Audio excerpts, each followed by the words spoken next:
The sequence of events that led to the murder began about 10 o'clock when the manager of the unemployment exchange in Ardee, Mr. Sean Boyle, was returning from the bank. Two men ordered him out of the car at gunpoint and took a bag of money. However, they wanted more and forced him inside. The gunmen fired several shots before escaping in Mr. Boyle's car.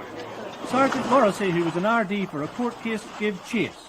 The raiders had changed to a motorcycle but crashed into another car near Talonstown, north of Ardee. They dropped some of the stolen money at the scene of the crash but ran off with the Gardaí close on their heels.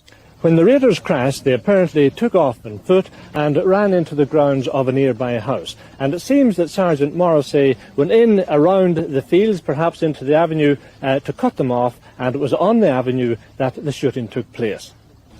According to Garda sources, eyewitnesses said Sergeant Morrissey was shot in the legs, and that the raiders then challenged him to get up, and when he couldn't, shot him at point-blank range in the face. The alarm was quickly raised and an Air Corps spotter plane joined troops from Dundalk in helping Gardaí to cordon off the area. Detectives armed with submachine guns were rushed to the scene, and as the area was sealed off, they moved in with a big number of uniformed Gardaí to search for the killers.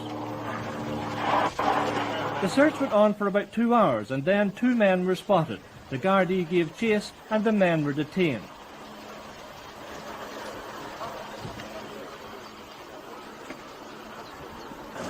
At that stage, it wasn't clear if others were involved in the raid and subsequent escape, and troops helped Gardaí in further searches of the surrounding countryside.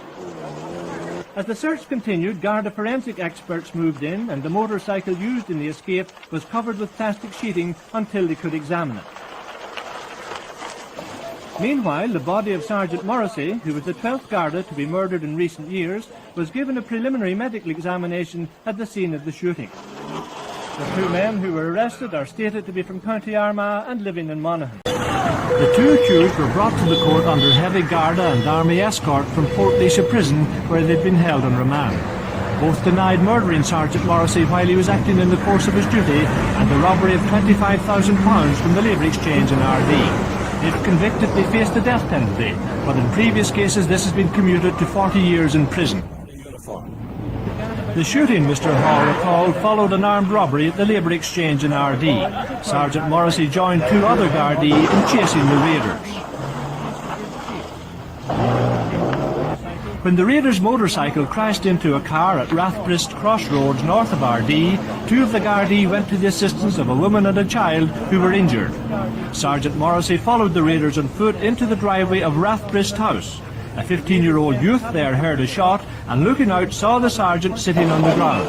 A man was shouted at the sergeant and then followed what Mr. Hall called the cold-blooded, savage and calculated act of placing a pistol close to the sergeant's head and firing a shot into his face. The raiders made off, leaving a trail of blood, and the Gardaí found both accused hiding in a barley field.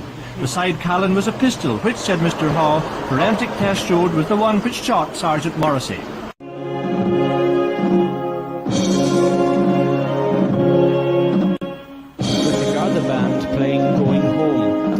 Sergeant Paddy Morrissey arrived at Dromany Cemetery outside Belturbet. Sergeant Morrissey died after he was shot in the face and legs at Talonstown.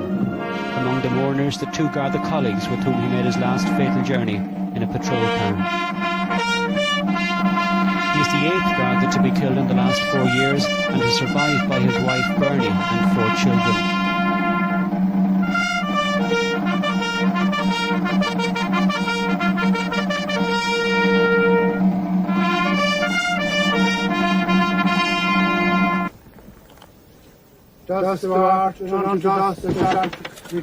At the graveside, Garda Patrick J called Sergeant Morrissey a martyr.